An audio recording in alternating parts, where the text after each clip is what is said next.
90 milliards de mètres cubes de gaz, dont la moitié pour l'export. C'est ce que les sites gaziers algériens produisent chaque année. Une manne qui attise l'intérêt des pays européens, qui la voient comme une alternative au gaz russe, devenu trop sulfureux depuis la guerre en Ukraine.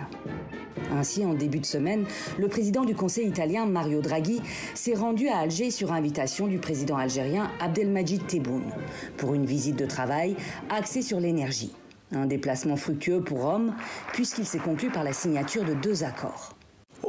Nos gouvernements ont signé une déclaration d'entente sur la coopération bilatérale dans le secteur de l'énergie. À celle-ci vient s'ajouter l'accord entre Eni et Sonatrach pour augmenter les exportations de gaz vers l'Italie. Aujourd'hui, l'Italie importe 95% du gaz qu'elle consomme. 45% provient de la Russie, 35% d'Algérie. Dès cet automne, le pays va recevoir 3 milliards de mètres cubes supplémentaires de gaz algérien. Des volumes qui augmenteront ensuite peu à peu pour atteindre les 9 milliards de mètres cubes par an d'ici 2024.